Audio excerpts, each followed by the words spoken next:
Good morning, नमस्कार।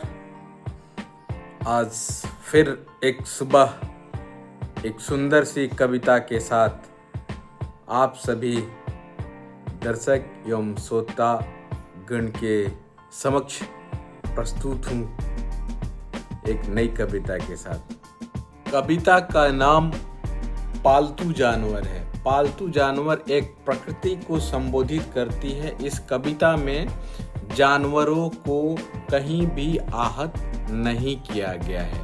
शुक्रिया। अब मेरी कविता का पाठ यहाँ से शुरू होता है। तुम्हारे जानवरों को हमने रास्ता दिखा दिया है। अब ये मत पूछो कि वो रास्ते कहाँ जाते हैं। वो रास्ते जाते कहाँ हैं।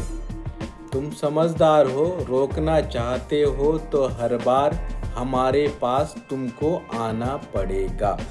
तुम्हारे जानवरों को हमने रास्ता दिखा दिया है। अब ये मत पूछो कि वो रास्ते जाते कहाँ हैं। बेवकूफ़ ना बनो, हमने तो सिर्फ जानवरों को अनुशासन सिखाया है। अब वो सीधे शेर के पास जाएंगे कि गधे के पास, ये बात हमसे ना ही पूछो। तुम्हारे जानवरों को हमने रास्ता दिखा दिया है।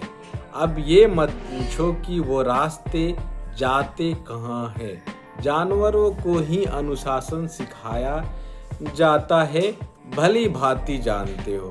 प्रशिक्षण से शेर नहीं बनाया जाता, क्योंकि शेर को प्रशिक्षण दे दिया तो सेवक बन जाएगा, और शेर को सेवा शोभा नहीं देता है। समझे मियाँ?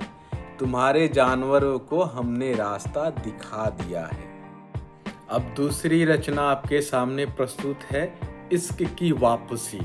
वैसे ये सभी रचनाएं मेरी खुद की लिखी हुई है, इसलिए मुझे आपसे प्यार की उम्मीद है। चलिए शुरू करते हैं इश्क की वापसी कविता का पाठ। तेरे साथ रहने को मैं कब से तैयार हूँ, बस तेरी एक हुक की दरकार की इंतजार थी। अब जब तूने आवाज़ लगा ही दी तो मैं कैसे नहीं आती। लो मैं आ गई, मेरी आलिंगन स्वीकार करो। ये सारी कविताएं मेरी खुद की भावनाओं की उपज है। दूसरा पैराग्राफ जो है इश्क की वापसी की। तेरे साथ रहने को मैं कब से तैयार हूँ, बस तेरी एक हुक की दरकार की इंतज़ार थी। मुझे पता है तेरा आंगन सूना है, वीरान है तेरी खुशियों का आंचल। लो मैं आ गई, मेरी आलिंगन स्वीकार करो। तेरे साथ रहने को मैं कब से तैयार हूँ, बस तेरी हुक की दरकार की इंतज़ार थी। तू बहुत प्यार करता है, इसीलिए तुझसे रूठना अटखेलिया अच्छा लगता है। तेरे साथ रहने को मैं कब से तैयार हूँ, बस तेरी एक हुक की दरकार की इंतज़ार थी। मैं तो जुदा होकर भी तेरे साथ रहती हूँ, पर दिखती कोई ना। मेरी जुदाई में ही तो तेरी जादू का कमाल दिखता है, इसीलिए हमेशा तेरे साथ नहीं रहती, कभी कभी तू भूल जाता है। तेरे साथ रहने को मैं कब से तैयार, बस तेरी एक हुक की दरकार की इंतज़ार थी। ये रूठी इश्क है।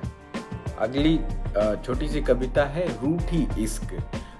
कब तक रूठी रहेगी बताना, ए बताना, कब तक रूठी रहेगी बताना, ए बताना।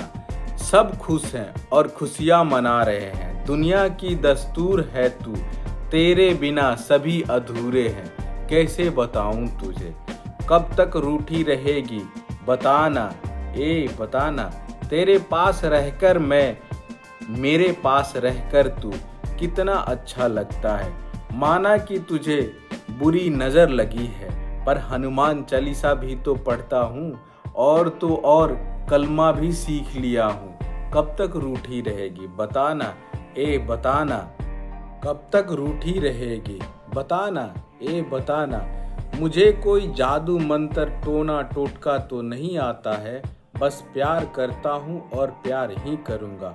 कब तक रूठी रहेगी, बताना ए बताना। माना कि तेरा रूठना बिल्कुल जायज़ है, लेकिन समय की सीमा भी होती है। अब तो वापस आ जा, शाम हो गई है अब मान भी जा। अब मुझे अपनी आगोश में ले ले, कब तक रूठी रहेगी, बताना ए बताना। घर बार सूना पड़ा है, मैं अकेला कब तक घर का रोशनदान खोलूं। तू घर में रहती है तो बच्चे खिलखिलाते हैं, बहुत कमज़ोर पड़ गया हूँ मैं तेरे बिना। अब तो तुझे आना ही पड़ेगा, वचन निभाना ही पड़ेगा। कब तक रूठी रहेगी, बताना ए बताना। कब तक रूठी रहेगी, बताना ये बताना। इस प्रकार यह कविता यहीं पर विराम लेती है। इस कविता पर अपना मंतव्य जरूर रखें ताकि कविता की सौंदर्यता में निखार आए। थैंक यू, धन्यवाद। फिर अगली कविता के साथ या अगली रचना के साथ आपके सामने प्रस्तुत होंगे। तब तक के लिए धन्यवाद। Thank you.